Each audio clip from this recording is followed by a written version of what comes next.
Boa noite a todos. Meu nome é Marcelo Fernandes, sou professor da Escola de Economia de São Paulo, coordenador do mestrado e doutorado profissional.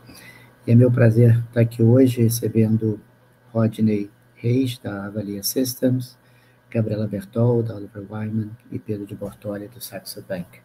Antes de começar o webinar, eu gostaria de enfatizar que as manifestações expressas por integrantes dos quadros da Fundação Getúlio Vargas e por convidados que participam dos eventos e transmissões online representam exclusivamente a opinião dos seus autores e não necessariamente a posição institucional da FGV. Reiteramos também que todos aqui presentes concordaram em participar desse evento de forma espontânea e, com isso, autorizam o uso de sua imagem para essa transmissão, que ficará disponível posteriormente nos canais oficiais da FGV. Mais dois lembretes para quem quer participar, fazendo perguntas. A gente tem 2 canais de comunicação. Pode utilizar o Slido, e os espectadores vão poder enviar perguntas através desse aplicativo. O link para participar está no início da descrição deste vídeo.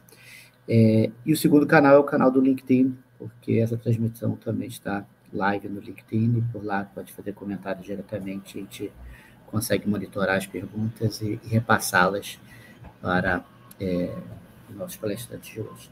Então, a gente vai começar com o Rodney. Rodney Reis trabalha na Avalia Systems, acho que eu posso dizer que é uma startup que faz diligence de software.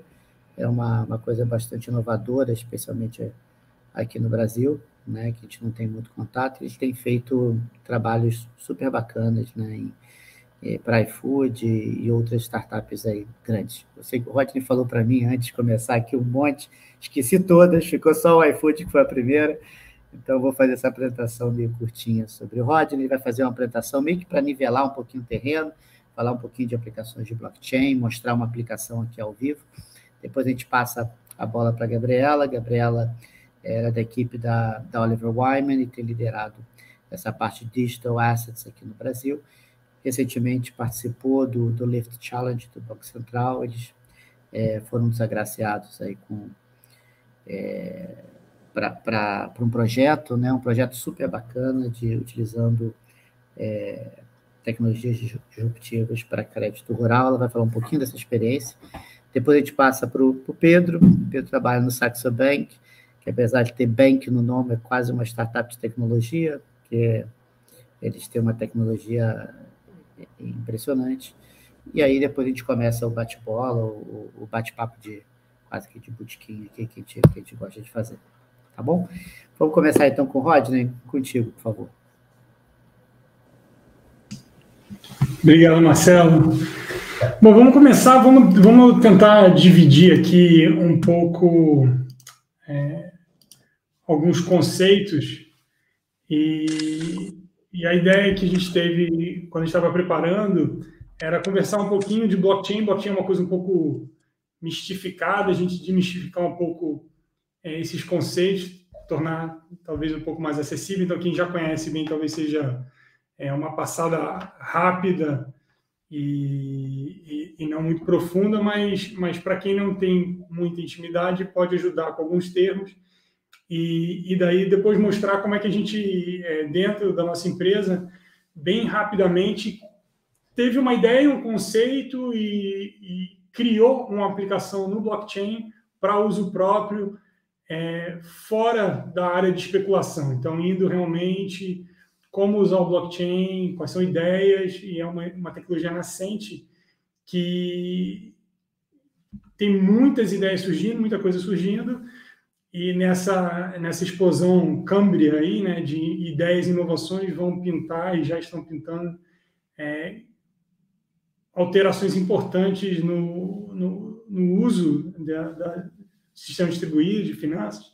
Acho que é bem legal. Então, quando a gente fala de blockchain, eu peguei aqui o Ethereum como um caso, e a própria definição do Ethereum é uma rede de computadores distribuídas rodando um software, que são conhecidos como os nós, né, da rede, que podem verificar blocos e dados de transação. Então, vou pegar esses 3 elementos principais aqui: o que é uma rede distribuída de computadores, que softwares rodam, e o que quer dizer com verificar blocos e dados de blocos e transações.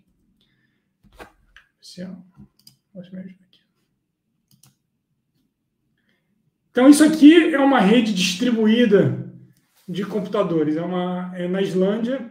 Se vocês forem nesse link aí embaixo, vocês conseguem entrar e circular dentro desse data center. Cada quadradinho desses aí é uma máquina. E esse data center é bem especializado em Ethereum, roda outros blockchains também. Mas quando se fala de uma rede de computadores, é exatamente isso. São máquinas ligadas na internet. Não tem nada de misterioso. Obviamente, estão em grande escala, porque tem uma necessidade de grande processamento para poder fazer a coisa girar. Mas uma pessoa dentro de casa consegue colocar um computador para rodar também. Provavelmente não vai ganhar dinheiro com isso, mas consegue participar dessa rede distribuída e consegue participar dessa rede e ajudar na implementação do blockchain, né? Nesse caso do Ethereum, mas a mesma coisa com Bitcoin e muitos outros. Quando a gente fala de um software para rodar um nó, então a gente tem aqui o Geth, por exemplo, é um software que você baixa, como qualquer outro aplicativo no computador, instala. Aí você diz que tipo de nó você quer ter, um nó completo tem todos os dados, você tem um nó leve que tem menos dados, mas são formas de participar. Então, você tem o computador ligado na rede e esse software instalado, você tem um nó, muitos desses computadores em vários lugares diferentes, você tem essa rede distribuída de nós. Então, estão todos eles rodando o mesmo programa, não é, na verdade, necessariamente o mesmo programa, mas tem a mesma funcionalidade. Então, a gente pode usar essa ideia de que estão rodando o mesmo programa em vários computadores diferentes numa rede. Esse é o ponto inicial. Depois, quando ele fala de verificar blocos e transações, o que está se falando é pedaço por pedaço, as transações são como transações do seu extrato do banco. Tem uma data, foi entrada, foi saída, qual foi a conta, alguma informação adicional, e vai se colocando aquela informação de forma sequencial. Se pega um bloco daquilo, e aí todo mundo copia aquele bloco e passa para o próximo. E você não pode alterar, se tiver uma alteração em algum bloco para trás, estraga tudo. Então, eles estão todos amarrados de uma forma que não pode haver alteração. Essa é a parte do cripto que está envolvida. Mas, basicamente, é isso. Tem um número de transações, aí essas transações são registradas em blocos, um bloco se liga no outro bloco, então tem um bloco que vem antes e tem um bloco que vem depois. Eles vão se conectando numa cadeia. Por isso que chama blockchain. É feito um por um. Essas transações vão ocorrendo, esses computadores vão pegando as transações, anotam elas na base de dados e distribuem para todos os outros, todo mundo copia. Então, todo mundo tem a mesma cópia de todas as transações nesses nós rodando esse software. Então, esse software faz isso, faz essa distribuição dessa informação e o registro nesses blocos, e aí vão conectando um bloco no outro, e isso faz o blockchain. Tá bem simples. Quando a gente fala de criptomoeda, a gente fala também muitas vezes da ideia de token, o ativo, cripto, e aí fala, é um negócio imaterial, né? Eu tenho um dinheiro, eu tenho uma moeda, eu consigo pegar na mão. Isso aqui, sei lá, vive no éter aí, né? No caso do Ethereum, não existe.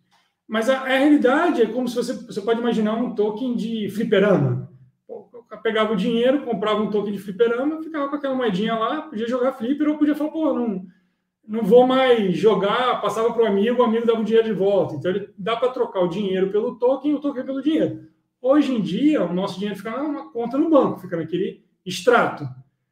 Se for todo mundo no banco tentar sacar o dinheiro, não tem dinheiro para todo mundo. Então, essa questão do Ethereum, o fato de estar num registro de computador, e quando você vai sacar, você tem que vender para alguém para tirar o dinheiro, não é muito diferente do dinheiro que a gente tem na realidade. Então, quando as pessoas concordam e acreditam que dá para trocar dinheiro por Ethereum ou por uma criptomoeda e de volta a criptomoeda por dinheiro, enquanto isso estiver rolando, está funcionando.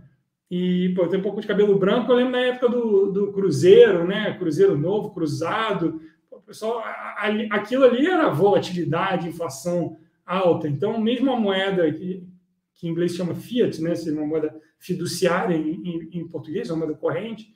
Mesmo uma moeda corrente pode sofrer grandes variações. Então, a ideia de que uma criptomoeda não é uma moeda de verdade, tem umas coisas legais em relação a pagar imposto, em relação a ser obrigado a aceitar dívida com relação a isso, que é uma coisa mais de legalidade, mas de efeito prático tem a mesma experiência, quando você consegue trocar um pelo outro. E aí, semana passada, o Carrefour anunciou que vai ter caixa eletrônica, você pode sacar criptomoeda no caixa do Carrefour. Então, por mais comum que isso, não dá. Eu estou aqui na Suíça, eu moro aqui, se eu for na estação de trem aqui do lado, eu consigo, na estação de trem, no mesmo lugar que me vende bilhete, eu consigo comprar Bitcoin com meu cartão de crédito. Então, isso está entrando e está virando lugar comum. O outro conceito que rola em cima de criptomoedas é o conceito de mineração, de mining. O que é isso, né? O que é mining? Então, você tem um software rodando um nó, você tem um outro software que roda o mining. Normalmente, quando você roda mining, você roda o nó também, você vê conjunto. Mas tem gente que tem só o nó. Mas, enfim, no final é a mesma coisa. É um programa rodando num computador que faz a mineração. O que é minerar? No caso do Ethereum, você tem alguns conceitos. Você tem a máquina virtual do Ethereum Virtual Machine, e você tem o Smart Contracts, os contratos inteligentes. O que é a EVM, a máquina virtual do Ethereum? É como se fosse um emulador. Então, aqui tem um softwarezinho, esse Altira, que copia o seu Atari 2600 num PC. Você consegue jogar. A capacidade de processamento de uma máquina virtual Ethereum é quase igual a isso. É bem pequenininha. E ela roda num emulador, dentro daquele computador que fica rolando aquele software. O Smart Contract é um software. Algumas linhas de código que são traduzidas lá para bytecode, né, para um executável, vamos colocar assim, que roda dentro desse emulador de Atari, desse computador de bem baixa potência. E aí, cada vez que tem uma chamada de Smart Contract, esse programa é executado, né, roda o Smart Contract e é destruído. E aí vem o próximo, em sequência. E todos os nós da rede, todos os computadores que estão ligados, então na rede Ethereum são, 16 mil nós pelo mundo. Eles rodam todos os contratos, que é uma das razões que a rede distribuída de blockchain, as pessoas não precisam ter permissão para entrar, não precisam confiar uma nas outras, é porque tudo que acontece pode ser verificado e todo mundo verifica tudo. Então, isso quer dizer que todas as execuções de todos esses programas de smart contracts, ela é feita por todos os nós da rede. E essa máquina virtual do Ethereum, ela roda, todo mundo roda igual, mesma coisa, na mesma sequência, e registra os mesmos blocos, e aí compara e entra num consenso. E fala, olha, eu estava nesse bloco, eu passei para o próximo bloco, e todo mundo está igual, todo mundo está no próximo bloco, e eles vão andando nesse consenso, todo mundo vai trocando essa informação, e vai avançando. Então, por isso eu não preciso confiar em quem está fazendo, porque eu verifico. E aí ele verificou também, a outra verificou também, a gente comparou e está todo mundo concordando quem transferiu dinheiro para quem, ou quem executou qual smart contract. Como é que funciona? Dentro do dinheirinho lá que você tem, dentro do Ethereum, você vai pagar uma taxa para quem executar primeiro o seu smart contract. Isso se chama gas. E é como se fosse o token lá no fliperama para jogar. Vai entrar o smart contract que vai rodar. Quem paga mais pula a fila, os outros esperam. Então tem uma economia de incentivo aí de falar, eu dou mais gás, o meu contrato roda antes. Eu quero rodar menos gás, eu espero. E é uma fila sequencial. Roda um, termina, vai ao próximo. Roda o outro. E quem organiza a fila são os nós. Então, o nó vai lá, olha e fala, pô, quem está pagando mais? Você passar para frente, vou rodar o teu e vou pegar o contrato. A outra coisa é, o programinha rodou, deu problema. Cada execução que ele faz para rodar o programa, ele vai cobrando um pouquinho desse gás. Acabou o gás, perdeu o dinheiro. Deu problema no computador, lá no software, perdeu dinheiro. Então, quem está processando, quem é o primeiro a processar, captura esse gás. A outra coisa que acontece é está todo mundo fazendo isso ao mesmo tempo. Para decidir quem vai receber o dinheiro, tem um conceito de proof of work, que é como se fosse um quebra-cabeças que o computador está tentando montar. O computador que montar mais rápido anuncia para todo mundo, terminei, e aí ele ganha um crédito por fazer essa conta. Todos os computadores da rede estão tentando, mais ou menos, né, todos os mineradores estão tentando resolver esse quebra-cabeça ao mesmo tempo. Então, tem muito desperdício de energia, por isso que tem muita crítica com relação ao Bitcoin, desperdício de eletricidade. Mas o primeiro a ganha um FII extra, ganha um incentivo extra em moeda. E aí é criada uma moeda nova para quem fez isso. Então, eu fiz todas as transações, resolvi o quebra-cabeças, eu fui primeiro, eu ganho aquele valor daquela transação, o resto só valida, mas não ganha nada. E aí, por último, eu pego todas aquelas transações e eu vou botando o que o pessoal chama de ledger, que seria tipo um livro-registro em português, né? E aí, assim, você só escreve, teoricamente, você não altera nada para trás. Aí existem exceções, teve um caso de hacking, que o pessoal, na própria Ethereum, o pessoal voltou atrás e teve um fork, mas isso é a exceção, não é a regra. A regra é, você fez as transações, você vai escrevendo as transações, vai adicionando uma coisa a outra, vai imprimir aquele bloco, todo mundo copia o bloco e vai para o próximo. E quando você faz isso, para criar, é uma inovação que teve agora no meio do ano passado, o Ethereum começou a falar o seguinte: se você recebe por minerar, mas para escrever você queima. Então você acaba existe uma pressão inflacionária, né? Cada vez que você escreve no blockchain, você vai criando nova moeda, emitindo, mas cada vez que você escreve, você também vai queimando, e isso aí vai tentar regular um pouco essa inflação. Pode até vir a causar deflação, mas não necessariamente essa queima. Começou, acho que em agosto do ano passado, já foi queimado mais de 7 bilhões de dólares equivalente em Ethereum através dessas transações. Para ter uma noção de grandeza.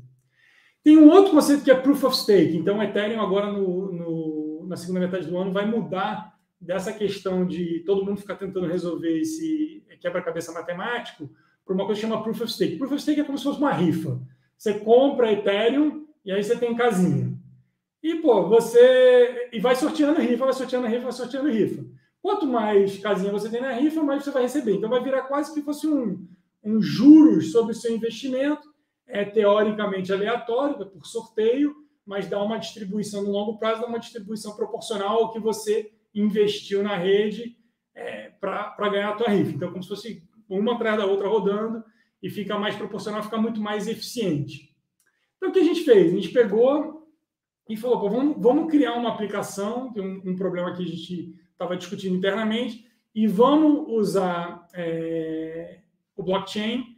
A gente acabou usando não exatamente o Ethereum, mas uma outra que chama Gnosis, que é uma sidechain para o Ethereum, né? Ela usa a mesma tecnologia, compatível, só que ela já está no Proof of Stake, então é muito mais barato fazer transação, experimentar coisa, ao invés do próprio Ethereum, que é super caro fazer uma transação. Então, a gente pensou... E aí, agora a gente vai entrar na aplicação, na demonstração.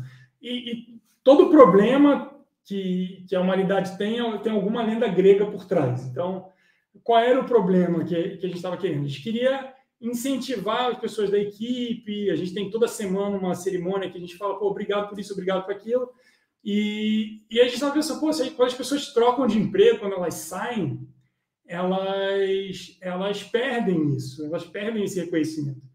E aí tem a lenda do Calypso, né? Ulisses para nessa ilha, e a deusa Calypso vai lá e prende ele, e dá, né, tudo de bom para ele, mas ele quer continuar a viagem dele, E mais se ele sair dali, ela oferece a vida eterna e tudo de bom. E ele, eu tenho que ir, mas não consigo ir, tá bom aqui, mas eu vou perder esse tudo de bom.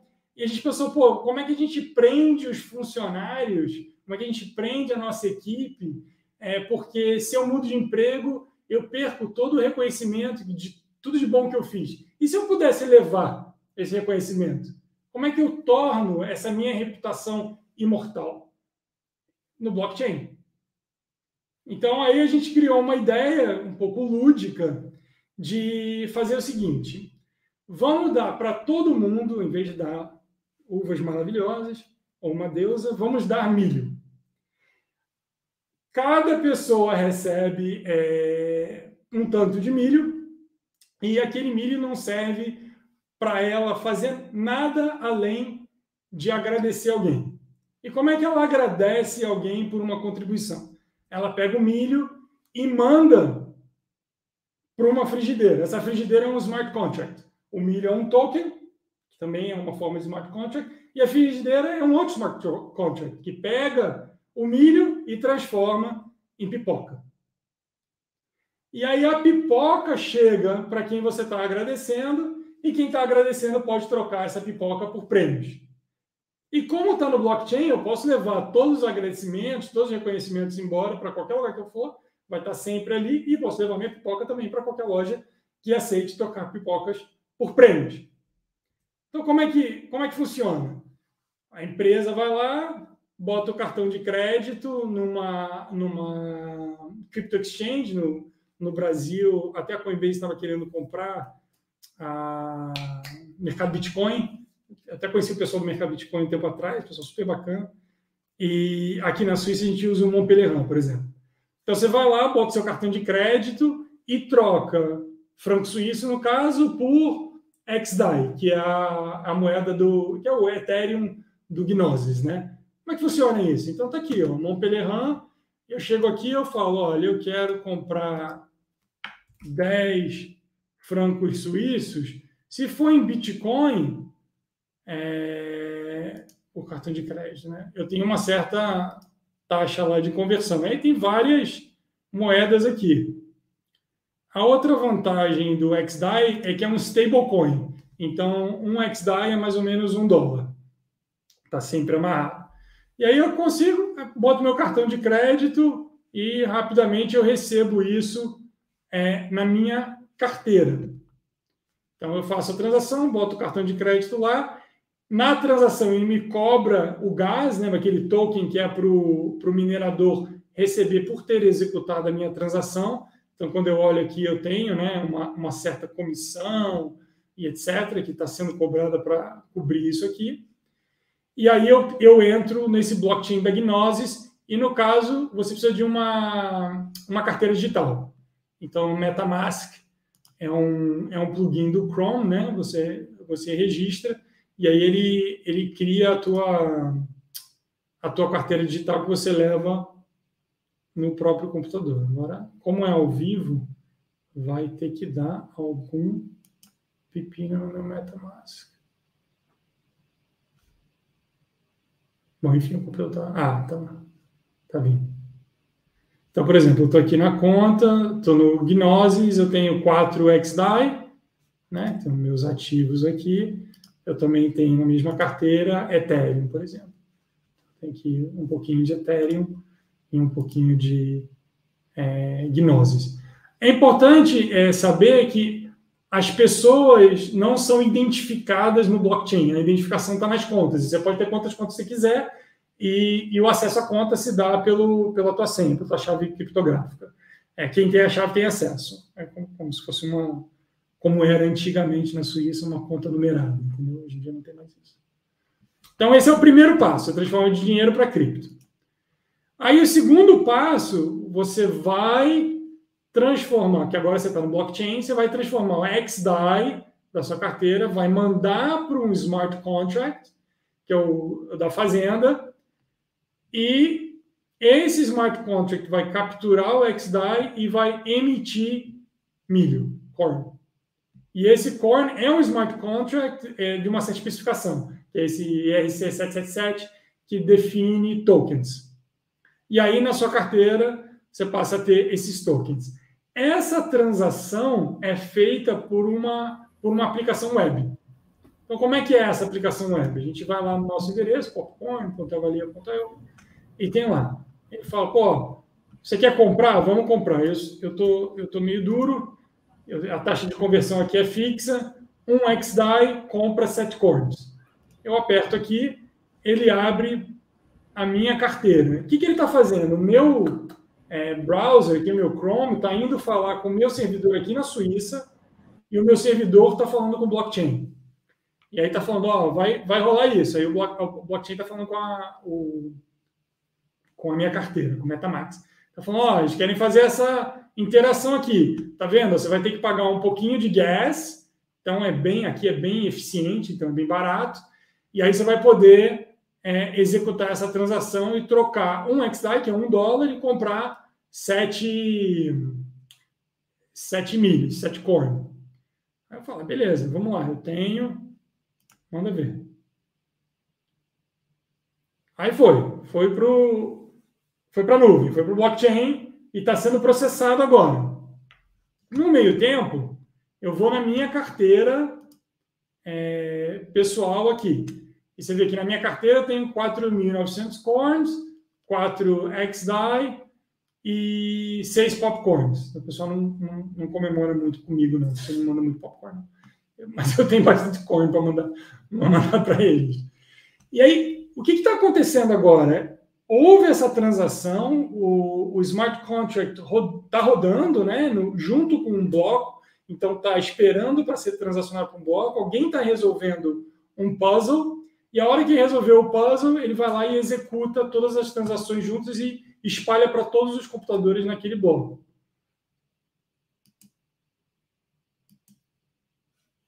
Aí, bom, enfim, aí o tempo pode demorar de alguns segundos a alguns minutos.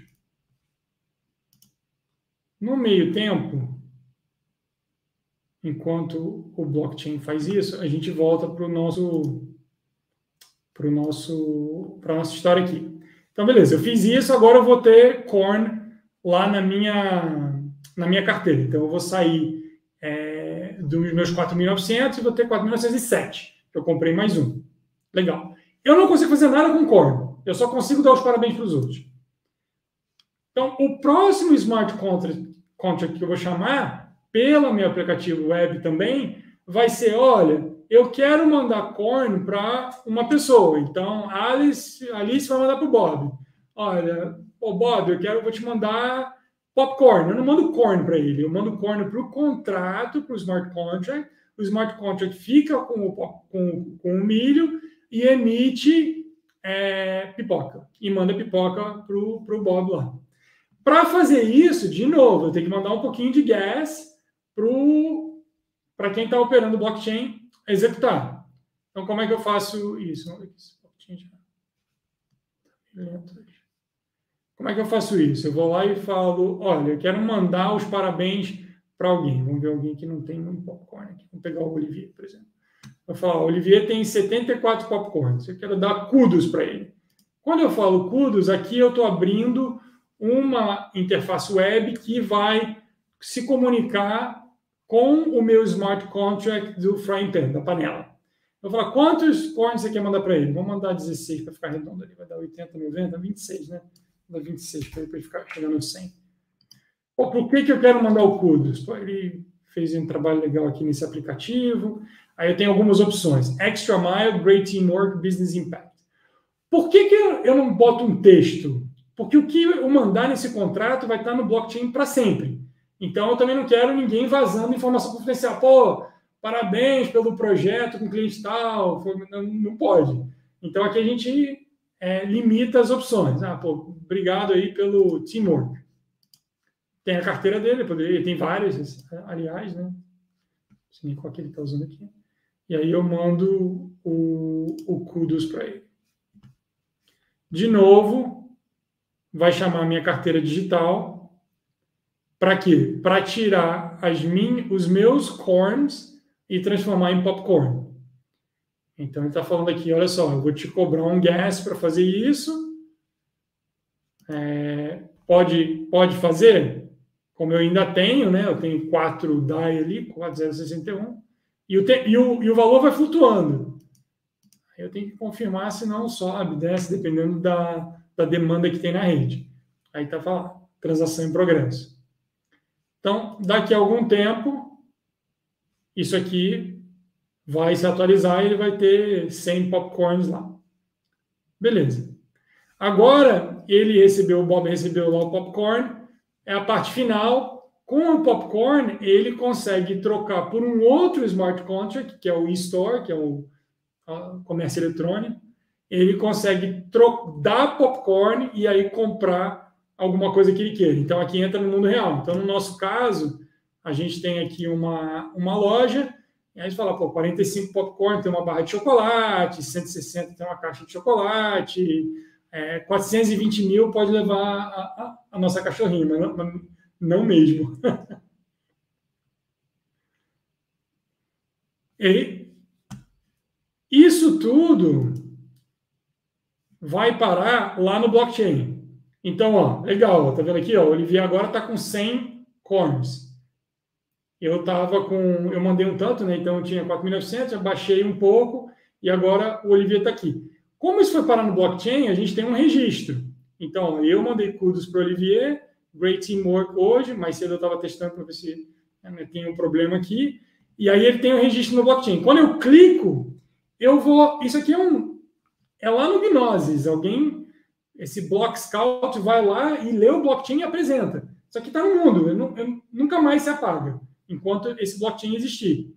E eu consigo ver que eu interagi com um smart contract, que se chama Frying Pan, tá vendo? Mandei 26 corn e ele mandou 26 popcorn pro Olivier.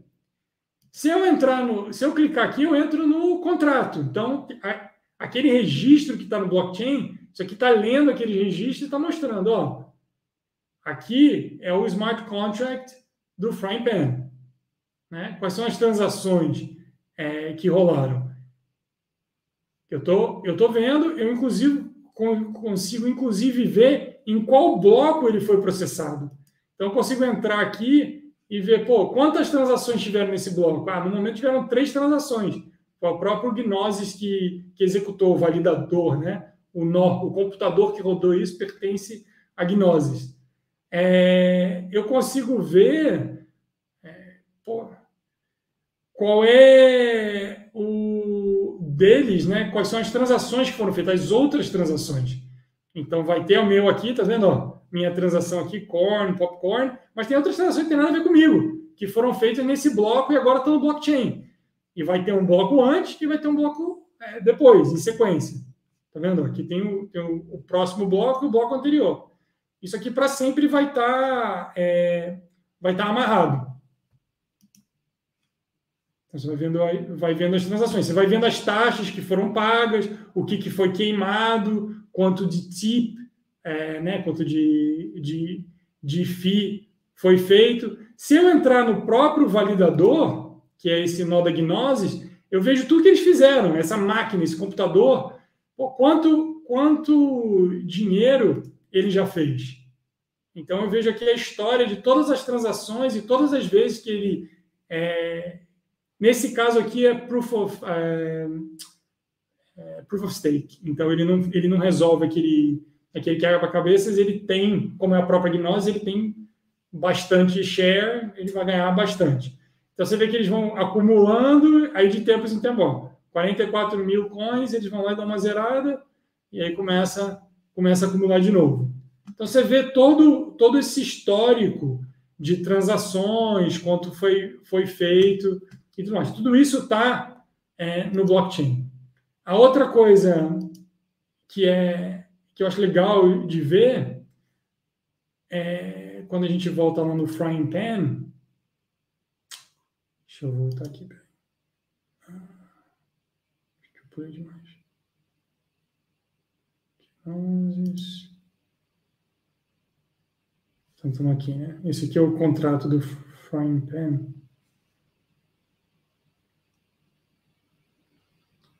Esse aqui. No contrato do Frying Pan, eu posso ver...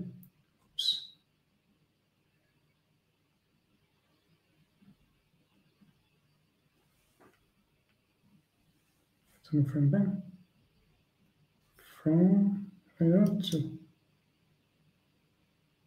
Aqui. Então, aqui eu estou no Corn, perdão, no token do Corn. Eu consigo, por exemplo, ver o código. Cada um desses smart contracts também no Frying Pan eu também consigo. Então, eu vejo todas as transações que foram feitas, tudo foi feito, mas eu vejo também o código.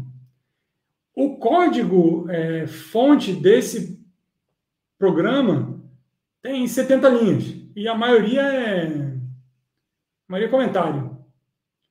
O resto que tem junto são bibliotecas, coisas que são open source, que é o Hard Hat, Open Zeppelin, são bibliotecas. A lógica mesmo é só isso aqui. Então, se você entrar para olhar a lógica do programa e olhar o código-fonte em si, é um programa bem pequenininho. E tem vários comentários, e você consegue analisar a lógica e, dependendo da situação, você consegue explorar essa lógica até para fazer um hacking de um contrato desse que acumule moedas, conforme a coisa vai rolando. Então é isso. Foi uma passada bem rápida assim, por conceitos que não são necessariamente triviais, mas que mostra que, no fundo, a aplicação é relativamente simples. Você precisa ter uma ideia, mas para implementar a ideia e colocar numa aplicação web, não é difícil. E a hora que está aí, esse código está aberto, outras empresas poderiam, eu também quero, e aí você poderia... E aí passa a ser um token que poderia viver em vários ambientes diferentes. E, obviamente, o nosso chocolate aqui é bem precificado, né? 45 para uma barrinha tá... O modelo de negócio está aqui, vender chocolate caro demais. Mas é isso, eu queria dar só essa demonstração para mostrar que, apesar de, em algumas vezes, ter uma certa mística em cima disso, no fundo, é utilizável, não precisa ser complicado e dá para fazer relativamente rápido. A gente fez isso aqui com pouca gente muito rápido. Assim, então... Acho que a magia não é fazer pipoca de milho, né? É transformar um milho num milhão, tá mais complexidade, é igual a $1. Demorou. Obrigado, Rodney, pela apresentação. Acho que deu uma boa ideia sobre como é que funcionam os blocos em cadeias. Eu tenho já algumas perguntas aqui da plateia, mas vou passar primeiro para a Gabriela para falar um pouquinho desse projeto aí do Leaf Challenge, que é um projeto super bacana, que promete muito. E depois, quando a gente terminar essa primeira rodada, a gente volta com as perguntas, tá bom?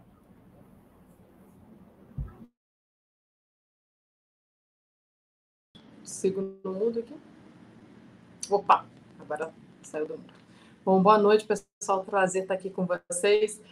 Deixa eu aproveitar para fazer já que a gente está falando de fintech, tendências em fintech, dar um pouquinho aqui do preâmbulo aqui da história, né? Quando a gente, o que é o sucesso das fintechs, né? De onde é que isso veio, né? Então, basicamente, né? Eu até lembro que eu fiz um artigo em 2016, a gente não sabia nem como escrever fintech na época, se era com F maiúsculo, T maiúsculo, mas o princípio já estava lá, né? Basicamente, são empresas voltadas para o setor financeiro, né, que se aproveitam da tecnologia para entrar em nichos e áreas específicas que a indústria tradicional não conseguia entrar, não conseguia penetrar.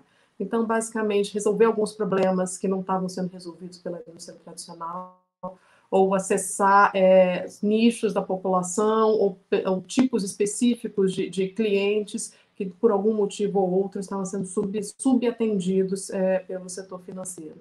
Subatendidos por diversos motivos, potencialmente por não ser um cliente-alvo das instituições financeiras, por não ter a escala necessária. Então, diversos motivos que faziam que aqueles problemas ficassem ali sem solução. Então, aí veio o boom aí das fintechs, que conseguiram, com a tecnologia, ter escala suficiente e poder prover uma solução para públicos muito específicos. A partir daí, né, acho que todo mundo vai comprar essa fintech se transforma aí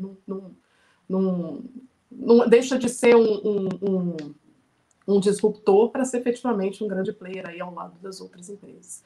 O que eu fui fazer aqui? O que foi a ideia um pouquinho de falar um pouquinho hoje? É exatamente fazendo esse link. Eu acho que pensando em tendências em fintech, eu acho que o Roger o Pedro estão falando já um pouco disso, né? Acho que blockchain, DLT, etc., é uma grande tendência. Eu acho que a gente vai ver aceleração a partir de agora. Já viu um grande aumento aí do volume de discussão e até, acho que todo mundo acompanha na imprensa, tudo quanto é lugar. Acho que é uma tendência que tá acelerando. E a ideia, então, hoje é exatamente trazer essa solução, que é exatamente isso. É uma solução que a gente pensou para um pequeno produtor rural. Então, hoje em dia, a gente tem programas do governo, eu vou falar um pouquinho mais em detalhe, né, dos créditos subsidiados para produtor rural que não chega. Então, a gente tem um gap de financiamento para produtor rural, principalmente para o pequeno produtor, que é muito grande. Você tem recursos que deveriam estar sendo alocados, né, que são os recursos do crédito subsidiado, que já não chegam aos pequenos produtores, basicamente, né, os bancos grandes, a partir de um certo tamanho, eles são obrigados, né, a emprestar parte dos seus depósitos à vista para crédito rural subsidiado, e muitas vezes eles não fazem, eles deixam esse recurso parado, acabam pagando multa em cima disso, porque exatamente o problema que eu estava falando antes, eles não têm escala, ou não é o foco, etc., e esse recurso fica ali parado. Então, é esse o problema que a gente tá tentando resolver. E qual a solução, né? O que a gente pensou aqui como solução é exatamente aproveitar, a ideia veio de aproveitar smart contracts, né, que essa tecnologia aí que o Roger falou aqui um pouquinho, né, começou com blockchain, Ethereum, a rede de Ethereum, etc., deu maior escalabilidade para isso, mas criando um token rural que tem embute um contrato inteligente para facilitar esse processo. Tá? Então, painel aqui de fundo bem rápido. Marcelo, você consegue, acho que eu estou com um problema aqui na transmissão, não consigo passar meus slides, eu vou pedir para o Marcelo gentilmente passar aqui para mim. Então, só falando, esse é um projeto que a gente, acho que muitos de vocês têm acompanhado, o Banco Central, ele faz, FENASBAC, na verdade, em parceria com o Banco Central, eles fazem regularmente desafios, né, onde as instituições financeiras, fintechs, etc., participantes do mercado, são convidados a apresentar soluções para ganho de eficiência no mercado financeiro, no mercado de capitais, etc., mercado financeiro principalmente. E agora está acontecendo uma edição que foi voltada para a CBDC. A CBDC é Central Bank Digital Currency, que basicamente, né, a gente está vendo todo o crescimento das moedas, das criptomoedas, né, Bitcoin, Ether, etc., além, né, das moedas digitais, que hoje em dia o dinheiro já é criado de forma digital, né, você passa um cartão de crédito, tudo já é criado dentro do sistema bancário, e aí veio esse ponto do Banco Central, por que não, e não é do nosso Banco Central, acho que é uma discussão que já está acontecendo no mundo, né, em bancos no mundo inteiro, por que não criar, então, uma moeda digital que representa a moeda que a gente já tem? Então, no caso aqui, seria exatamente esse real digital. Então, por isso, o Banco Central, então, fez uma chamada, né, para as instituições financeiras apresentarem propostas, né, de o que faria sentido como caso de uso ou como aplicação para o CBDC. E foi nesse processo, então, que a gente desenvolveu essa solução. A gente agora desenvolveu essa ideia, né? Apresentamos essa ideia, e agora a gente está em processo de desenvolvimento desse protótipo, que vai começando agora, vai durar até o meados de agosto, que é quando a gente tem que apresentar, então, o resultado dos trabalhos. Então, se eu vou aqui para o primeiro slide aqui da apresentação, o que é o problema que a gente está querendo resolver? Então, quando eu olho aqui para o agronegócio, basicamente o agronegócio cresce, né? Está crescendo muito. Só que, infelizmente, com isso, né, cresce, obviamente, também a necessidade de financiamento para esse setor. Só eu que está travado aqui na capa. Mais um. Obrigada. Então, basicamente, né, vai crescer, a passo que cresce o mercado, cresce também a necessidade de financiamento. Quando a gente olha em particular para pequeno e médio, a gente observa que tem um gap de financiamento muito grande, né? Então, a gente fez uma estimativa olhando assim, o que seria a demanda total de crédito para pequenos e médios produtores. A gente estima que cerca de mais de 200 bi seriam necessários aí por ano para suprir essa necessidade de crédito. Hoje em dia, cerca de 50 bi está vindo de recursos subsidiados, né, que são Pronamp e Pronaf. Né? O Pronamp é para a agricultura familiar, então é o programa mais difícil de acessar, porque a gente está falando de produtores rurais realmente pequenos. O Pronamp aí já entra os produtores médios. 50 bi, então, está vindo aqui de recursos subsidiados. A gente estima que tem outros 60 bi aí vindo de outras fontes de recursos, outros tipos de empréstimo, inclusive recursos próprios, recursos de família, etc. Ou seja, pouco escalável, digamos assim. E tem uma parte grande, que é o que você está vendo, vocês estão vendo aqui no mês, 615 bi, que é estimado que se seja atendido dentro da cadeia de insumos. Então, hoje em dia, um dos grandes financiadores, né, do sistema rural são os grandes fornecedores de insumos. Então, basicamente, toda vez que você vai lá, que você compra sementes e vai pagar em 30, 60, 90, 120, 180 dias, basicamente o que está acontecendo é que essa empresa está dando crédito para esse produtor rural. E esse crédito, hoje em dia, esse prazo que as empresas estão dando, hoje em dia é o que responde por grande parte do crédito da cadeia rural. Basicamente, o que acontece? Isso certamente não é escalável. Né? Isso aqui é um grande problema, é um recurso caro, porque a gente está falando de soluções que não são core business, a gente está falando de uma empresa que produz fertilizantes, distribui sementes, etc., que também está trabalhando basicamente como um banco, que dá financiação, então não é core business. E aí a gente poderia falar também das várias fintechs atuando nesse setor, né? Que tem muita fintech também atuando para exatamente otimizar aí o supply chain finance e todo o financiamento dentro da cadeia de valor. Mas aqui não é core business, é um recurso relativamente caro, né? Então não é escalável. Então isso aqui, então basicamente, quando você pensa para o longo prazo e pensando também, né? Isso é uma coisa que uma tendência, apesar desse recurso, eu posso falar um pouquinho mais depois. Esse recurso subsidiado é um recurso que não vai aumentar, a gente sabe, né? Apesar a gente sabe por todas as questões fiscais, né? A gente tem uma limitação de quanto a gente consegue. Então, o que a gente precisa fazer é exatamente criar formas aqui de tornar esse processo mais eficiente para, de certa forma, chegar no produtor rural. Tem um outro ponto aqui também, rapidinho, pode continuar rapidinho no slide anterior, só vou finalizar aqui. Quando a gente está financiando pela cadeia de insumos, você também limita as alternativas de escolha do produtor, né? Porque em vez de ele estar pegando aquele crédito e comprar onde ele quer, ele fica limitado a comprar com aquele produto, com aquele fornecedor que oferece a melhor condição financeira para ele. Não necessariamente talvez seja aquele que ele escolheria, mas é o que ele consegue acessar. Então, você também acaba ficando refém aí dos fornecedores específicos ou do distribuidor específico que você tem ali que você acaba tendo acesso. Agora sim. Aí um ponto que vocês notaram nesse slide, que agora eu vou passar para esse próximo, vocês viram ali, não sei se vocês chegaram a notar, à esquerda, déficit de aplicação de recursos do crédito rural. Então, basicamente, a gente viu aqueles 200 e tantos bi, né, de reais. Pode passar para o próximo, Marcelo, desculpa. Desculpa, estou até com esse gerenciamento aqui, mas a gente vai chegar lá.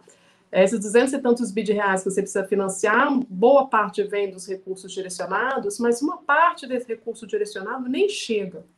Então, apesar de ter um gap grande, né, uma demanda grande de crédito por parte dos produtores, pequenos produtores rurais, principalmente os produtores, né, familiares, esse recurso não chega. Então, um percentual significativo hoje, eu acho que cerca de 20 e poucos %, agora não vou lembrar de cabeça, dos depósitos à vista dos bancos, não todos, né, os bancos a partir de um determinado tamanho, é obrigatório que eles destinem a crédito rural.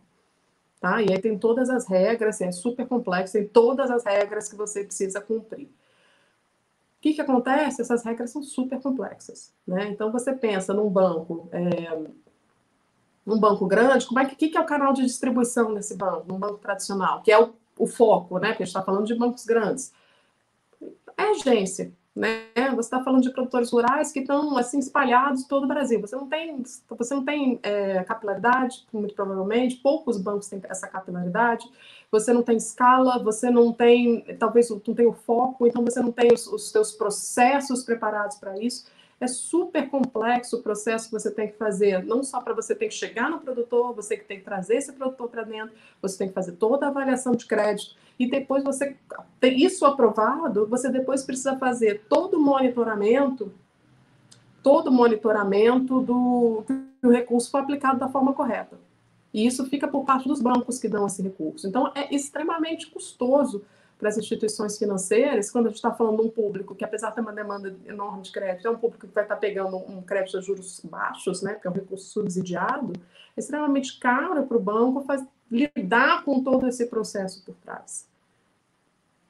Então, o que acontece no final? Acontece, apesar deles serem obrigados, apesar deles pagarem multa e parte desse recurso ter que ficar parado no Banco Central caso eles não cumpram com as exigências, muitos preferem fazer isso porque não tem condições de arcar com esse custo. Tá? Então, a gente está vendo aqui nesse slide exatamente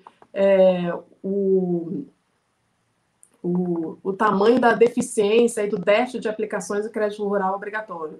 Tá? Então, 2016, 2017, você vê que pulou para quase 11 bi, 11, 12 bi, que os bancos deixaram de emprestar, que deveria ter sido emprestado dentro das regras, mas que os bancos acabaram não emprestando. Hoje em dia, isso está rodando aí nas casas dos 3 bi. Se a gente está falando do crédito, isso aí corre, né, entendo que corre todos os créditos subsidiados, mas o foco aqui é principalmente no crédito para o pequeno produtor. Tá? Então, basicamente, o que acontece? Você tem baixa capilaridade, uma estrutura aqui de esteira de crédito, análise, etc., que não foi desenhada para isso. Acaba que você não conhece esse pequeno, esse médio produtor, então fica difícil também para você fazer uma avaliação de crédito adequada. Custo de monitoramento tremendo, pode continuar esse slide anterior, vou chegar lá. E aí você tem também que acaba tendo uma falta de transparência em todo o processo, porque além dos juros que você cobra outras taxas, você cobra várias outras taxas que vem em cima, e no final esse crédito que deveria ser subsidiado não chega nem tão barato, de tantas taxas que você acaba tendo que colocar em cima para poder até dar conta do processo. Aí, basicamente, o recurso, né, como eu mencionei aqui, o recurso acaba chegando tarde, chega atrasado, chega caro, e é um grande problema. Tá? Então, o que a gente pensou? Exatamente assim, voltando lá para aquela ideia que eu mencionei, né? O que a gente quer resolver? Vamos tentar resolver um problema que a gente conhece e um problema que a gente consegue, né, que a gente entende de fim a fim. Então, vamos tentar resolver o problema do crédito rural subsidiado. Eventualmente, resolvendo esse problema, a solução pode ser usada para as outras coisas, mas vamos aplicar nesse problema aqui que a gente já identificou, que é um problema, um forte impacto em muitas regiões, é um problema que você resolvendo, você pode ter uma super externalidade positiva para as outras situações. Tá? Então, o que é a solução que a gente pensou? Basicamente, é uma solução que vai usar smart contracts para conectar, né, de forma bem ágil, tanto os produtores, as instituições financeiras, fornecedores de insumo, numa solução que vai respeitar, que é o crucial da questão, respeitar todas as exigências dos órgãos reguladores, tá? Do Sistema Nacional de Crédito Rural. Então, tem um manual do crédito rural super extenso. Então, a grande questão é como a gente consegue fazer isso da forma mais ágil possível, mais rápida, para garantir que você tenha a destinação dos recursos acontecendo de forma muito rápida, muito séria e principalmente da forma correta. Então, quando eu olho aqui para esse... O que é essa solução aqui, olhando para esse slide aqui? Então, basicamente, a gente vai do centro aqui, o que a gente tem, que está até talvez ter por cima outra cor, esses smart contracts que incluem todos os requisitos do crédito, do manual de crédito rural. Então, basicamente, a gente vai ter, de um lado, você vai ter os bancos, né, que tem o seu recurso, né, que eles precisam destinar para o produtor rural. Esse recurso eles vão transferir, e aí a gente está trabalhando com 2 parceiros aqui, a Vert do Agro, né, que são a instituição financeira que vão operacionalizar e fazer isso acontecer, e a gente trabalha também com a Digital Asset, que é uma empresa que criou uma linguagem de programação voltada para smart contracts, é um open source, e estão exatamente fazendo essa programação de todos esses smart contracts aqui do processo. Então, basicamente, as instituições financeiras vão repassar, digamos, esse recurso para a plataforma da Vert do Agro. Dentro da plataforma, esse recurso é transformado num token rural, né, que seria uma espécie de stablecoin, né, como o Roger mencionou, uma moeda que é atrelada ao real, 1 para 1 para o real, só que ela não é só uma moeda. Dentro dela, ela tem embutidas regras, todas as regras do crédito rural. Tá? Então, esse é o caminho de um lado. Do outro lado, você vai estar fazendo todo o onboarding dos fornecedores e dos produtores rurais. Né? Então, você tem um acesso, tem um aplicativo. Dentro desse aplicativo, o que a produtor rural entra, coloca todas as suas informações. A gente vai ter todo um processo, né, já para checar, né, se ele efetivamente é elegível para esse tipo de crédito, que é a primeira coisa. Então, a primeira coisa, se é elegível, beleza, ele já passa para a próxima etapa e depois vai, então, ter essa checagem de crédito, etc. Tudo automatizado dentro da cadeia. Você traz para dentro também o fornecedor, e aí o produtor rural pode ir para o fornecedor que ele quiser, que é diferente do modelo anterior, onde ele acabava ficando preso a um fornecedor específico, ele vai para o fornecedor que ele quiser. Então, esse fornecedor, ele vai lá e também cadastra todos os seus dados, suas informações, etc. Então, olhando para o processo de um lado, o que acontece? Os produtores rurais, eles têm um plano, né? Seria um business plan, um plano de trabalho para aquele ano. Ele vai levar esse plano de trabalho para o fornecedor vai dizer para ele, isso aqui custa tanto, tanto, tanto. Esse plano de trabalho vai para a plataforma e aí que acontece a mágica. O que é a mágica? A mágica é que dentro desse smart contract, digamos assim, o banco depois eu posso falar um pouquinho também desse processo do banco, mas vamos dizer que o banco já aceitou, né? Esse produtor entrou e o banco já fez a análise de crédito com o apoio da plataforma e já falou, não, eu empresto esse recurso para esse produtor. Então, esse recurso já está ali, já está disponível para o produtor rural usar. Então, o produtor vai lá, põe as coisas, o fornecedor faz o upload, fala, tá bom, para isso aqui tudo vai custar, para essa tanto de semente, fertilizante, etc., combustível, que você precisa para a tua produção, vai sair um relatório que, a partir do momento que ele emite essa nota fiscal, e essa nota fiscal é toda detalhada, né, do tipo de produtos, etc., já é automaticamente checado com as regras do crédito rural. Então, o que ele faz é quando a gente checa o produtor rural, se está ok, e depois o principal é quando vem essa nota fiscal, digamos, essas informações do fornecedor, eu checo se o que ele está fazendo está em linha com as regras. Se ele não está comprando coisa que ele não deveria estar comprando, e todas as regras específicas do Manual do Crédito Rural. Quando isso acontece, o recurso é liberado automaticamente. Então, o que é a mágica aqui do processo? É que todo aquele processo que eu teria que estar fazendo todas as vezes, da papelada que eu tenho que estar checando, eu tenho que estar fazendo todo o monitoramento depois, eu tenho que estar passando tudo isso para as autoridades, etc., que é fundamental, é um dos grandes custos aqui, você acaba resolvendo com esse token que já embute todas essas regras. Né? E aí, outros pontos, né? Quando a gente está falando sobre isso, a gente obviamente precisa que o produtor rural esteja conectado. Né? Ele precisa ter, de certa forma, um smartphone que não precisa estar online o tempo inteiro, essa operação não precisa acontecer online, ela pode acontecer offline, mas ele precisa, em algum momento, se conectar para poder passar essas informações. E hoje em dia, um dos pontos importantes que a gente ainda não tem é que, realmente, quando a gente fala de fintech, quando a gente fala de tecnologia, a gente precisa que as pessoas acessem isso via canais que não são os canais tradicionais. Né? Não vai ter uma agência bancária lá, ela vai precisar acessar um computador, um smartphone, de alguma plataforma, né? Senão você também não consegue ter o ganho de escala que você precisa. Então, parte disso também é um incentivo para o produtor rural também se conectar, porque hoje em dia você não tem a conectividade que você deveria ter, digamos assim, em muitas regiões, para permitir até o acesso e a bancarização aí de boa parte da população. Então, ainda tem esse incentivo extra aí de você conseguir incentivar os produtores rurais a se bancarizarem, digamos assim. Bom, acho que falei aqui um pouquinho da minha solução, vou deixar aí para perguntas para depois. Obrigada, Marcelo, por passar aqui. Pode tirar esse. Maravilha. Eu demorei a me tocar que eu que tinha que passar os slides, né? Coloquei e fiquei ali. Tá na primeira página. Perdão pelo... Pode tirar agora, ainda está passando as qualificações aqui, premissas e condições restritivas. Obrigada. Pronto.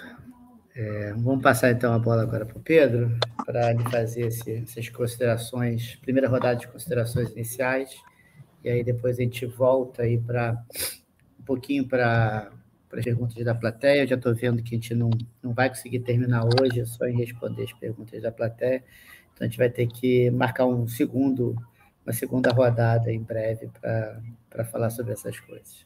Pedro. Bom, boa noite, pessoal. Marcelo, quando a gente fica por último, o tempo sempre fica menor para nós, né?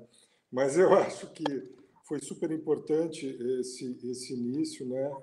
Muito bacana que o Rodney trouxe, porque ele trouxe a parte técnica de uma aplicação de blockchain, e é muito bacana a pessoa ver isso, e parabéns, Rodney, porque fazer isso ao vivo, né? Fazer acontecer ali na hora é muito legal, mas desmistifica um pouco esse processo que, na realidade, não é tão complexo assim, né? Você criar, você fazer acontecer, as pessoas às vezes acham que é uma coisa do outro mundo, e o Rodney trouxe aí para nós uma solução e com poucas linhas de programação. Foi muito bacana também, depois, na continuação, entrar a Gabriela trazendo um problema real, aí falando da necessidade real de uma aplicação. Eu quando preparei a minha fala aqui, na realidade, eu queria mostrar um pouco das perspectivas, das tendências das startups, das techs, e principalmente fintechs, que é a minha área. Tá? Eu vou dar uma encurtada, até para tornar mais dinâmico isso, vou falar alguns pontos que eu acho assim mais relevantes, para poder dar tempo realmente do pessoal participar, e aí, se necessário, a gente puxa outros assuntos. Tá?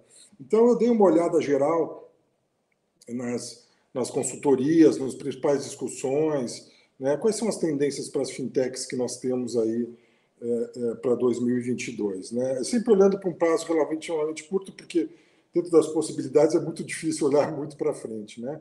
Mas, assim, a grande maioria delas fala do fintechs as a service, né? O termo, né, embedded finance, finanças embutidas. Né? Eu acho que aí, para o pessoal que é de startup, para o pessoal que está começando a sua fintech, é a grande oportunidade que a gente vê imediatamente acontecendo agora. O que é isso?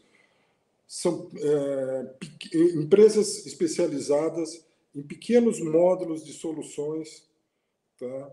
Para o pessoal, para os grandes players de internet. Vou dar alguns exemplos. Isso pode ser coisas que já existem, né?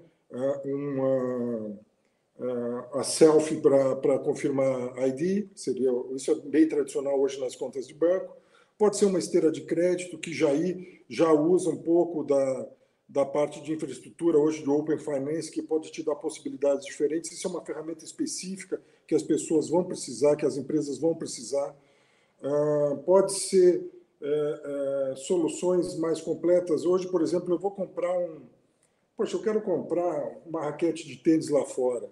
Poxa, eu não quero entrar no banco, fazer um câmbio, mandar lá para fora, carregar um cartão. Então, eu quero entrar num site onde esteja ali minha raquete que eu quero comprar, e ali já me dê um preço onde já esteja incluído o câmbio, já esteja incluído o imposto, já esteja incluído o transporte e tudo mais, de uma maneira transparente, que me passe todos esses custos, né?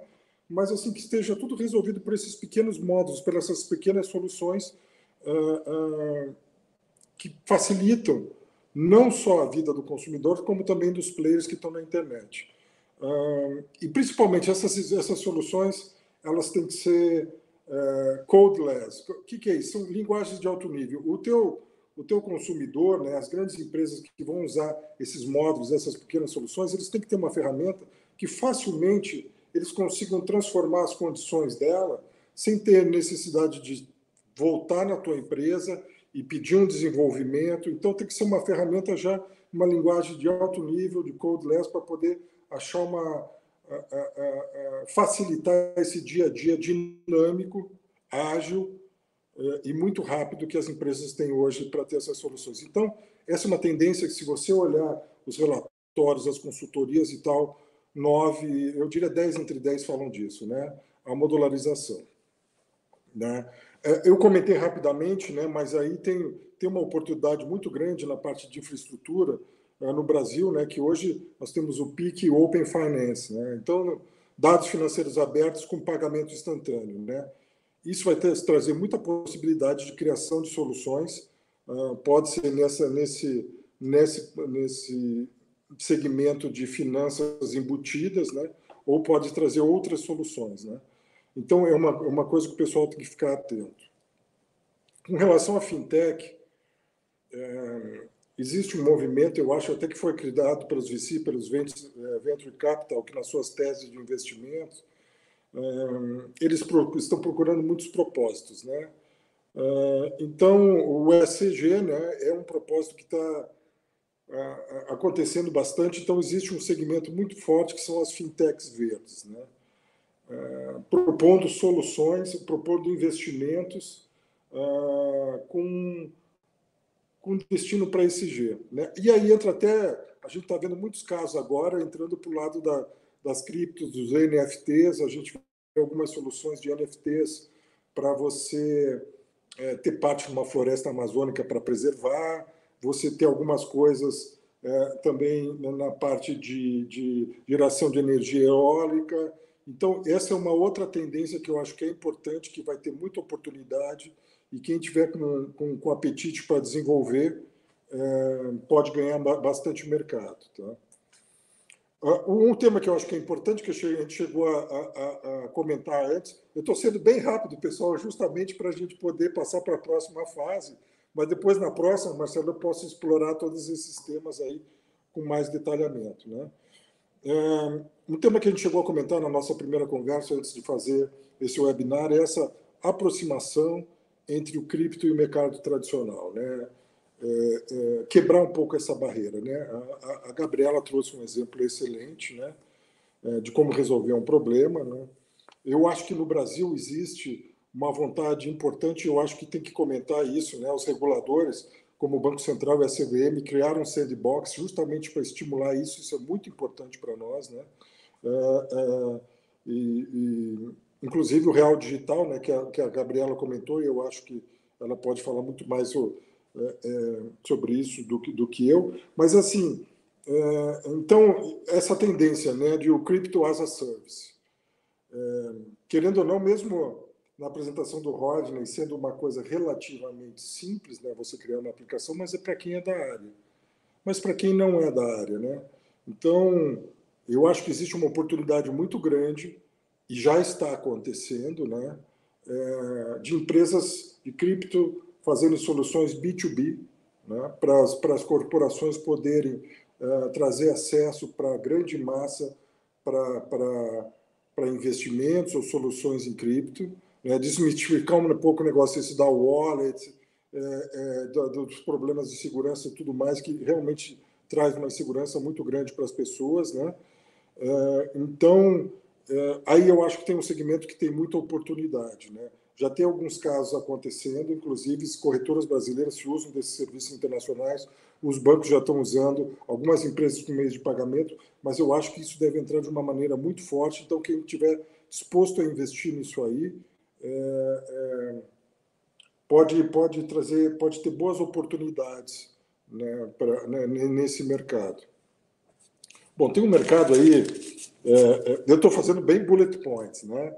Mas assim, tem um mercado também que é muito importante, né? E na realidade isso veio de um relatório que eu estava olhando do Gartner, né? Aqueles Strategic Technology Trends, né? Quais são? Mas tem um que me chama a atenção, que eu acho que é fundamental para nós, né? Que é o Cybersecurity Mesh, né? Hoje nós temos um problema enorme de cybersecurity. Eu sou do mercado financeiro e, assim, o número de fraudes que está acontecendo hoje realmente é muito grande. E a gente tem que achar soluções para começar a resolver isso. Então, quem quiser investir nesse segmento, com certeza vai ter muito sucesso. Só para citar alguns números do Gartner, né?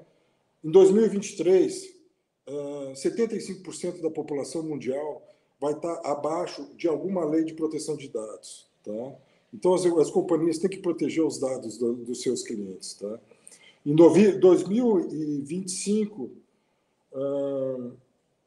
60% das empresas vão considerar como fator primário de decisão, de transação com terceiros ou de investimento, cybersecurity risk.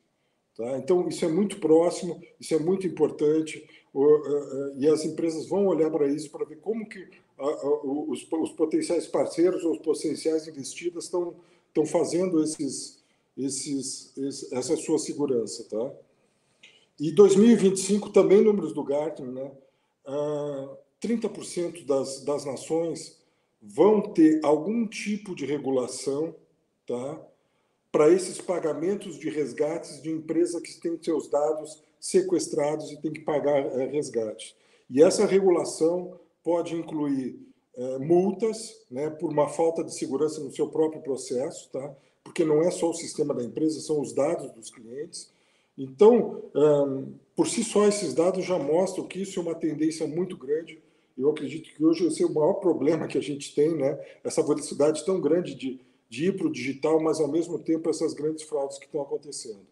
Então, assim, de maneira genérica, aí, eu queria abordar esses 4 ou 5 pontos. Tem outras coisas, né?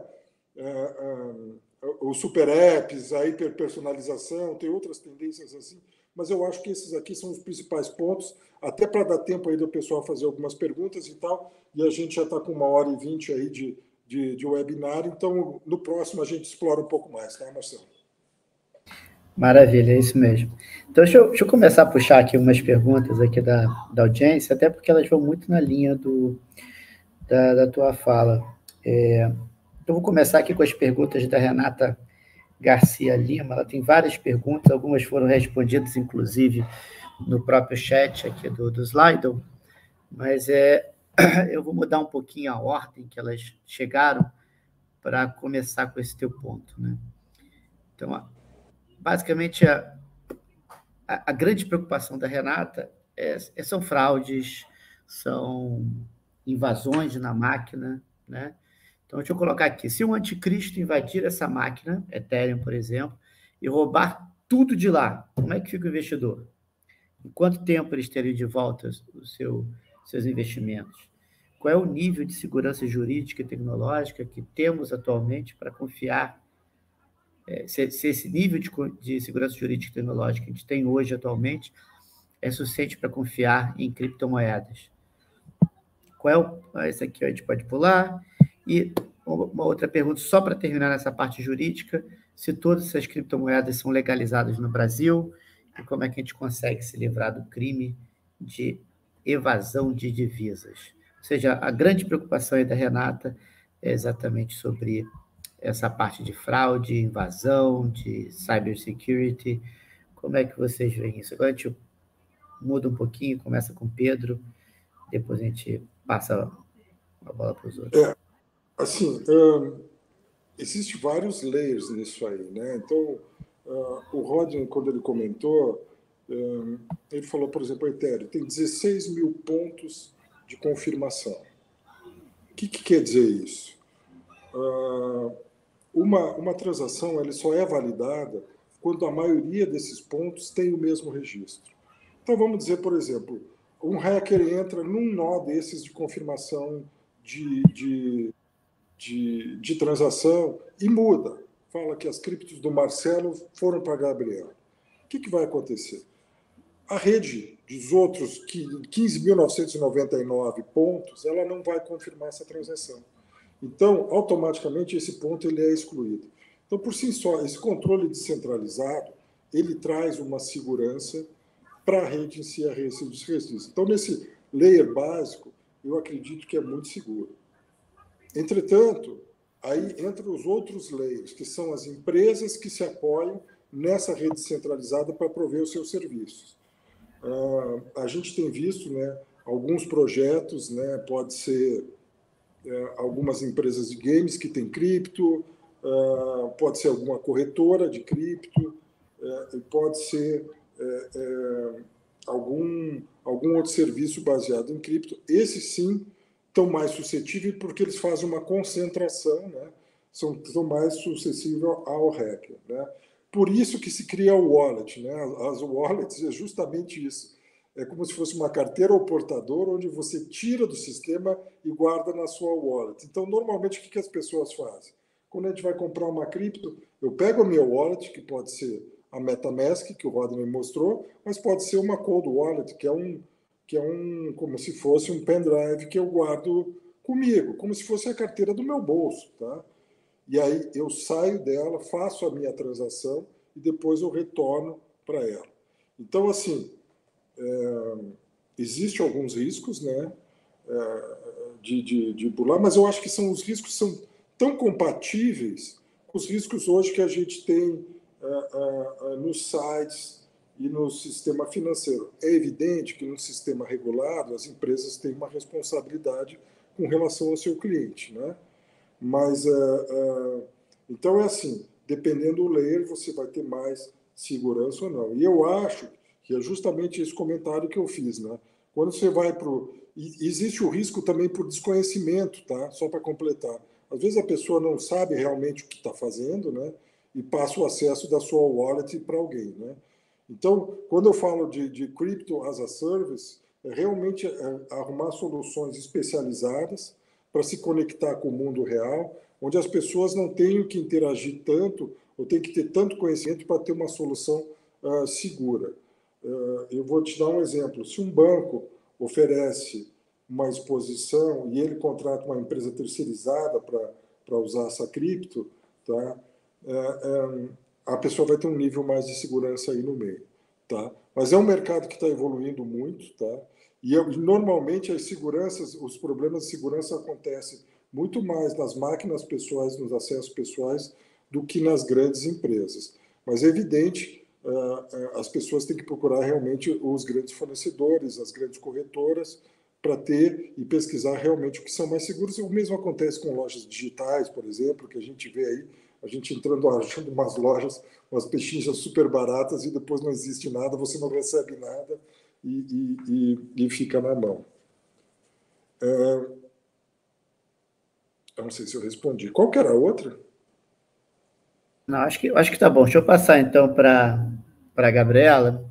E continuando sempre na mesma linha, tá? Continua a última pergunta da Renata, que seria: qual é o argumento afasta em definitivo a impressão de que usar criptomoedas seria o mesmo que ser rico no banco imobiliário? Acho que está muito bem formulada essa pergunta, não podia deixar de fazê-la. Você está no mudo, Gabriela.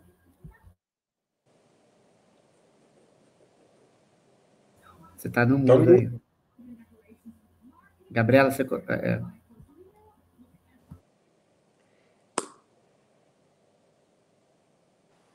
Estou com uma dificuldade digital aqui. Obrigada. Bom, acho que tanto quanto seu dinheiro de banco imobiliário, se as pessoas aceitarem para transação, né? Se você chegar num lugar que as pessoas valorizam o dinheiro de banco imobiliário e estão dispostas a trocar qualquer coisa por dinheiro de banco imobiliário, por que não? Eu acho que a diferença é que o dinheiro de banco imobiliário qualquer um pode ir lá imprimir, né? Então, o que é o ponto aqui? O ponto é que para você usar, né? Vamos pensar, acho que o Bitcoin, que é a moeda que está aí mais estabelecida, né? A partir do momento que você tem um grupo de pessoas que reconhecem, que dão valor para isso e reconhecem isso como um meio de troca, a partir daí você já cria um valor que você consegue, né, não ser rico com o dinheiro imobiliário, mas alguma coisa que as pessoas efetivamente deram valor. E a diferença do dinheiro banco imobiliário é que o dinheiro banco imobiliário qualquer um pode ir lá imprimir, né? Então você tem uma barreira aí que não é qualquer um que consegue ir lá e criar Bitcoin, mas no sentido que você imagina que seja o sentido, né, que seja um dinheiro que não tem lastro, né, etc. Valor quem dá são as pessoas que reconhecem aquilo, que dão que entendem que aquilo tem um caso de uso que é relevante e, portanto, dão valor para aquilo e aquilo não favorece você ter um preço que você usa, então, para indexar e trocar, né, dentro da economia real. Então, assim, acho que o que vai acontecer para frente, obviamente, ninguém sabe. Né? Mas o que a gente está observando é que cada vez mais isso sim está se consolidando potencialmente sim como um meio de troca. E a partir do momento que isso vira um meio de troca, isso tem valor e você mantém a moeda não como um banco imobiliário, né? Mas uma coisa que efetivamente você consegue usar no dia a dia. Mas posso comentar? Claro. Não, é assim, você já deu uma solução aí para o crédito rural, o Rodney comentou também que você pode trocar por dinheiro, né? Tem o Carrefour lá aceitando, tudo depende da aceitação, né? Mas eu acho que, né, tem outros valores, tá? Hoje eu estava lendo um artigo que eu acho que eu queria comentar com vocês, é o seguinte: qual foi a utilidade das criptos na guerra da Ucrânia, da Rússia com a Ucrânia, né? A gente viu, né, e isso está na mídia, está em alguns artigos por aí, não sou eu que estou dizendo, que as populações, tanto da Ucrânia como da Rússia, correram muito para as criptos. Mas por que eles fizeram isso? Reserva de valor? Eu não diria que é reserva de valor, porque se você pegar a Bitcoin, ela pode cair 50%, que nem aconteceu esse ano, né? Tudo bem que alguns deles foram para Bitcoin, depois foram para stablecoins, que são atrelados ao dólar, para estabilizar um pouco isso. Mas eles foram, e é o que se comenta, né? Principalmente por duas coisas, né? Primeiro, que eu não tenho intermediário. O que eu preciso para acessar o meu patrimônio que está em criptomoedas é uma conexão com a internet. É só isso que eu preciso. Então, eu não vou estar sujeito a nenhum Banco Central, nenhum governo, a nenhum problema de passar. E o segundo é você poder transportar, né? Eu posso cruzar fronteiras com o meu patrimônio sem ter nenhum problema. Ou seja, se eu tivesse barras de ouro e tivesse que passar, eu poderia perder minhas barras de ouro, né? Se eu tivesse que cruzar. Então, esse foi o primeiro ponto. O segundo ponto, eu acho que é muito interessante isso, né? Engraçado, você está no meio de uma guerra e você confiar o teu patrimônio em criptomoedas, porque você saber que ali você vai poder acessar onde você tiver a internet, né? E você vai poder cruzar fronteiras sem ninguém dilapidar teu patrimônio. O segundo ponto foi com relação às doações para a Ucrânia, tá? Eles levantaram dezenas de milhões de dólares, né? Mas não é com relação ao processo. O processo é muito simples. Qualquer pessoa podia chegar na sua wallet e mandar o dinheiro para lá de uma maneira muito mais simples do que você ter que fechar um câmbio, ter que fazer um câmbio para não sei aonde, para um banco, para uma conta. Então, simplesmente se transferiu e deu assim, um empoderamento para as pessoas para tomarem essa ação. Independente aí de você poder questionar regulações, impostos, barreiras e tudo mais, mas é uma característica, tá? Eu acho importante a gente levantar as características. E o terceiro ponto que se comenta, e que as pessoas têm muita dúvida, é falar, poxa, e se a Rússia quisesse quebrar o embargo, né, que ela está sofrendo? Esse registro, como o Rodney comentou, o registro das criptos é um livro aberto. Você consegue ver todos os registros, todas as transações. É óbvio que você não sabe quem são os donos das transações, mas você consegue analisar os volumes. Quando você pega um país ou os grandes conglomerados lá, nesse momento, a própria Bitcoin não tem uma liquidez suficiente para que, se fossem feitas essas transações, não chamassem atenção pelos volumes. Então, o sistema facilmente consegue identificar que existe muito volumes de certas carteiras sendo transacionados e pode caracterizar esse tipo de operação. Para burlar isso, seria necessário criar uma rede de wallets bem complexa, com algoritmo por trás, que realmente ia viabilizar essa tentativa de burlar. Então é interessante, assim, porque a gente tem um caso real, que é um caso trágico, né? Mas que as pessoas encontraram soluções nas criptos, independente aqui do conceito de valor, se está certo, se está errado, tudo, mas trouxe algumas características das criptos que foram bem importantes. Tá? Eu só queria fazer esse comentário. Deixa eu passar, então, agora para o Rodney. Tem uma pergunta específica para ele, para a gente fechar essa rodada de perguntas, até porque por conta do avançar da hora, né? Então, tem uma pergunta aqui, que, se eu não me engano, é do Cubo. Pegar aqui o nome dele certinho. Rafael de Melo Cuba. Desculpa, falei Cuba, mas era Cuba. Rodney, como os smart contracts podem ajudar a diminuir a burocracia e acelerar as negociações e o relacionamento com a administração pública? Poxa, a Gabriela era até mais bem equipada aí com o projeto do Banco Central. Né? Não pode fazer satisfeita com o Rafael. Não. O Rafael também é uma fera aí, o cara sabe tudo de geolocalização no Brasil, um dos caras mais top do Brasil de geolocalização.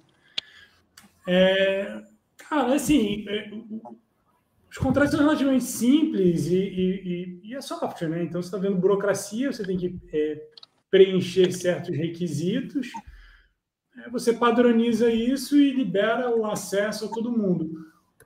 Precisa ser no blockchain? Eu acho que essa aqui é a pergunta mais interessante, entendeu? Por que no blockchain? Por que não numa aplicação normal no Banco Central? Aonde que o blockchain começa a trazer alguma coisa interessante? E eu acho que fica interessante quando todos os participantes conseguem ter um benefício econômico de uma coordenação que normalmente não existiria. Então, o governo necessariamente tem um incentivo? Não, o governo pode impor um sistema. Mas se você tem vários players, que nem no caso da Gabriela, você tem financiadores, você tem pessoas que querem crédito, você tem, de repente, canais de distribuição para esse crédito que podem ser acessados todos através de uma plataforma que normalmente não seria economicamente viável fazer essa integração e essa coordenação entre as partes. E ali você trazer um incentivo pelo token, ou seja, não só fazer a transação, mas falar, se você tiver um token dessa plataforma, você tem direito à governança, ou seja, você vota o que vai ser feito, quando vai ser feito, você tem um upside, né, um benefício na valorização do token em si. Esse modelo econômico eu acho legal, porque você dá um incentivo financeiro econômico para essa coordenação e esse compliance que no final às vezes não existe, mas se você hoje o crédito rural deve ser um ínfimo do que é possível fazer no Brasil.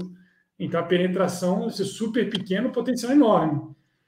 Se você está ali no grupo que funda isso e está pegando a valorização dessa rede, da mesma forma que se você estivesse no Bitcoin 10 anos atrás e comprando a $20, $200, e agora vale, sei lá, 40 mil, não sei quanto vai, é absurdo. O ganho é muito grande. Então, a jogada para mim está aí. É você falar, não, olha, divide trabalho, compartilha informação, vem junto, mas você também vai estar na governança, você também vai estar no ganho econômico, não vai ser uma coisa one-sided, né? Eu faço um sistema, você põe informação para o meu benefício. Já que você falou que a Gabriela está mais bem capacitada para responder, teve uma conversa que eu tive com ela faz um tempo, e eu queria trazer aqui essa questão. Como seria um orçamento secreto com blockchain, Gabriela? Existe ou você consegue ter transparência durante o blockchain inteiro? Gente, eu vou precisar da ajuda do popcorn aqui. Como é que se você está fazendo uma rede que é pública, ou não precisa necessariamente ser uma rede pública, né? Mas pode ser uma rede privada, mas dentro do governo, onde você tem alguns órgãos de controle e outros órgãos públicos que têm acesso órgãos que têm acesso a isso. Se você consegue fazer todo o rastreamento, né, desse recurso, entendo que fica mais complicado, né? A partir do momento, então, vários motivos. Então, por exemplo, o caso que a gente está comentando agora, né, o meu exemplo é um caso. É um exemplo que você só libera o recurso se o recurso está sendo usado para o fim específico. Né? Então, eu tenho aquele recurso que foi liberado, que eu acho que é o exemplo pode ser, o recurso foi liberado para o produtor rural, mas ele só vai poder usar aquele crédito se ele for comprar semente, máquina, equipamento, etc. Se ele quiser usar para outra coisa, aquele recurso não vai sair daquele contrato, vai continuar preso no contrato. Então, acho que seria você pensa, se você está destinando um recurso específico para um orçamento, a primeira coisa que você faz, se o teu orçamento é transparente, no sentido que eu tenho, a destinação desse recurso tem que ser gasta ou para um grupo específico de pessoas ou em algumas coisas específicas, para começar, você vai dificultar muito você desvirtuar aí o uso do recurso, né? Se você consegue travar isso desde o início, isso é o primeiro. E a segunda coisa é que você consegue fazer a verificação. Né? Se toda a operação consegue ser rastreada, você consegue ver para onde esse recurso está indo. Né? Se você consegue ver para onde esse recurso está indo, também isso fica mais complexo você destinar para usos que não são os originalmente definidos. Deixa eu fazer uma pergunta rápida, então, para cada palestrante, até para a gente não fugir do tema. Afinal, era perspectivas de startups aqui no Brasil, a gente acabou falando sobre blockchain, cripto, outras coisas, que é um tema super interessante. Então, vou fazer uma pergunta para todos os três e uma resposta rápida. Tá? Rápida, quero dizer 3, 4 palavras, nem 3, 4 frases. Tá bom? Então, voltando ali à pergunta original que a gente tinha no início, hoje a gente teve aplicação de fintech aqui, teve aplicação fintech meio agitech, tem edutech aparecendo, healthtech, a gente tem várias pessoas que a gente conhece trabalhando nessas áreas. Qual é o setor, o segmento da economia brasileira que está ali maduro para o surgimento, para a emergência de techs, de startups se promoverem e terem sucesso nesse ano aqui, em 2022? Vamos colocar 2023 para ter um pouquinho mais de tempo. Pedro. Putz, eu sou um fã de tecnologia, eu acho. Já falou as 4 palavras. Eu acho que tem espaço para todos os setores.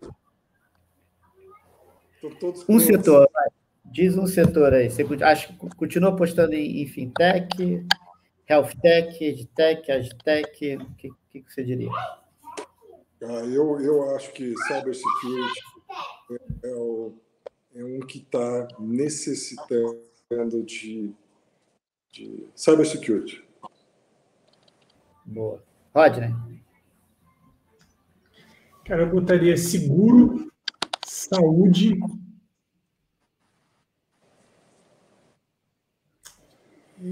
RH, eu acho que vai bombar também. Seguro, saúde e RH. Gabriela? Acho que o Roger trouxe os bons pontos. Acho que saúde já é um segmento que está crescendo muito, e eu acho que realmente, pensando até no que a gente comentou hoje, seguros é um segmento aí que está prestes a ter uma chacoalhada. Eu confesso que o RH foi o que mais me surpreendeu. RH, realmente nunca tinha parado para pensar nisso, mas eu acho que tem... Cara, a gente muita coisa aí. A gente deu um apoio para uma empresa que se chama, como exemplo, chama Gupi no Brasil, uma rodada de investimento da Aurea Capital. E eles recentemente, aí mais recentemente, numa follow-up, eles receberam um aporte do SoftBank. O SoftBank, o volume de recursos disponível, tudo bem, está tendo um squeeze agora, tal, por questões de valorização na bolsa e tal, mas assim, é descomunal o negócio.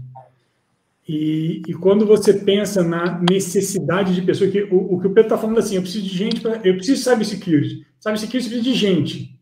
Onde você vai arrumar gente? Aí você tem a área de educação, as edutechs, mas elas estão patinando há muito tempo, porque o modelo é difícil de implementar. E você tem recrutamento.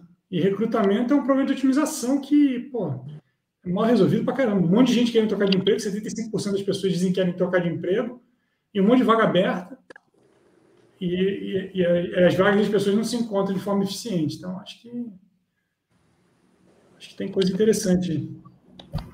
E tem muita coisa também nessa questão de gestão de cadeia de valor, gestão de suprimentos, gestão de peças, no mundo que está assim, né, muito globalizado, as peças vêm de tudo quanto é lugar, que você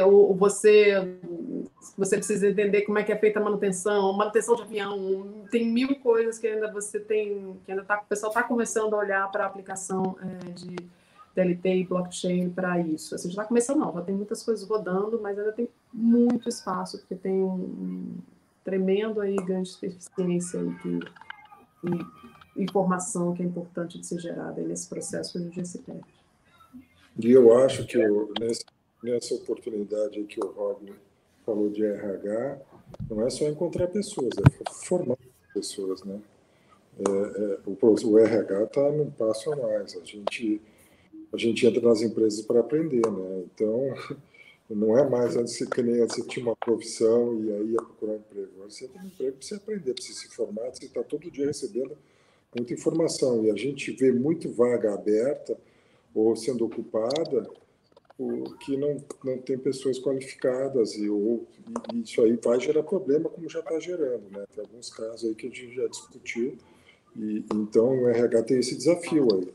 Não é só encontrar as pessoas com capacidade, mas vai ter que complementar essa formação aí, sem dúvida nenhuma. E isso é interessante em todos os níveis. Quando você olha nessa transformação, se você for para o nível extremo e você olhar para o conselho das empresas, você olhar para as empresas que mais cresceram, mais capturaram valor nos últimos, sei lá, 5, 10 anos, você vai ter no conselho pelo menos 2 ou 3 pessoas com um background de tecnologia. E nas outras que estão patinando, você vai ver uma, aquela pessoa token.